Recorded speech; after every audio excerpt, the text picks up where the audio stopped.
So over here, you can see that I have an artboard right here, which is of a certain size. So let's say what I want to do is I want to go ahead and insert out an artboard of a custom size.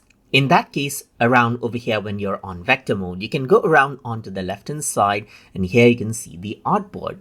So now from the artboard, what you can do is choose custom. And let's say, for example, you can enter out the specific size that you want the artboard to be. For example, I can say like 200 width right here by 400 height right here, just like this. So once I do that, you can set the spacing. So let's say, for example, 50 millimeters as well, insert it out, and then with that particular setting, the artboard is inserted.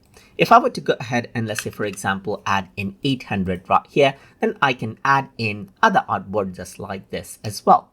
So now once I insert out the artboard, and as I select out the artboard right here, when you're on the artboard tool, you can also see that I can freely go ahead and resize this out right here. So as I select out the artboard, you can see that I can go ahead and resize and place it wherever I want.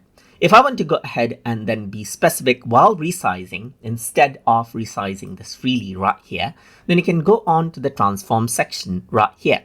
If you don't see the transform section, simply go around over here onto Windows right here, and then around over here under General, you'll be able to enable and disable transform right here. So if I were to enable it out, this is what you see.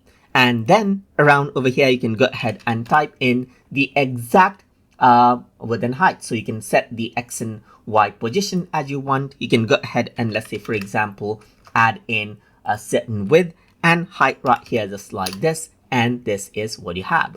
So this is simply how you can go ahead and resize out the artboard inside of Affinity. So I hope you guys learned something as always. And as always, please like, comment, share, and subscribe